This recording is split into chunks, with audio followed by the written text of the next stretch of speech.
Намайг Амар Баяр гэдэг. Тийм график дизайнер мэргэжилтэй. Одоо компьютер график чиглэлээр ажил хийдэг. Анимашн бол одоо яг анх хөдөлгөөн хийж үзчихсэн нь 2005 онд хийжсэн. Тэгэл тэрнээс хойш ер нь сонирхлоороо л юм хийдэг. Хийж байгаа л юм тий. Хэцүү гэл одоо яг ер нь л хэцүүлтэй. Яг модель байгуулахаас эхлээл ер нь бүгд л хэцүү байдаг. Модель бол анхын дөрвөлжин боксоос эхлээл тэрийг хуваагаад татчаангалаа ер нь баримл барьж байгаа төлөв адилхан л та. Тэр нь сонирхолтой л хөтлөгч хийдэг. Түүнээс хэцүү гэд яг болон сонирхолтой болохоор тэгэл.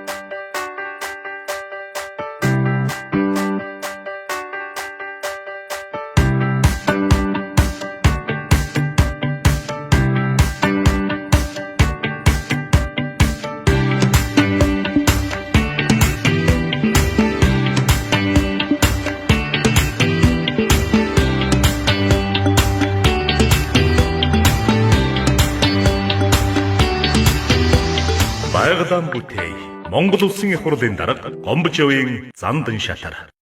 Тэгэхээр яг амралтын 2 өдрүүдээр улсын их хурлын дарга Зандан шатрын анимашн их анхаарал татаад иргэдийн дунд их ярианы сэдв болоод байна л та.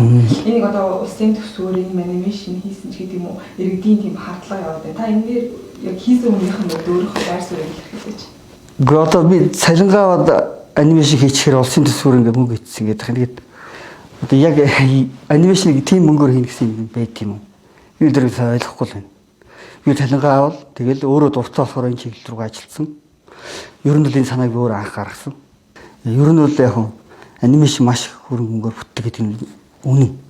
Тэрийг одоо ард түмэн яаж байгаад би бол баяртай ойлгож байгаа. Энэ анимашныг би өөрөө сонирхлоор л яг өөрийнхөө урд нь хийжсэн бааз суурь сонирхол нэг олон жилийн ятсан болохоор тэр тал руу хараад тэгэл одоо миний хийсэн анимашн тэр 3 анимашн байгаа шүү дээ.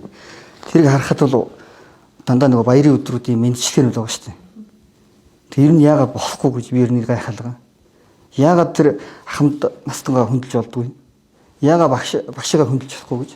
Цолор ахмад хүн яагаад хөндлөхгүй гэж? Яагаад байгальд их дэлхийг хайрлаж болохгүй гэж? Би тэр талаас нь хүүхдүүдэд зориулж ернийг хийсэн. Тий. Хүүхд багчууд. Тэрийг харин ээж аваад нь яагаад өөрөө одоо ойлгоо. Тэр Зандан шатрын гэдэг хүний чинь хийсэн ажил тэр пэйж дээр л хангалттай ингэ явж байгаа. Би бол өөрөө тэр улс төр хөрөний сонирхдаг. Уран бүтээлч юм баггүй. Тэгэхээр би бол хүүхдэд зориулж л юм байсан.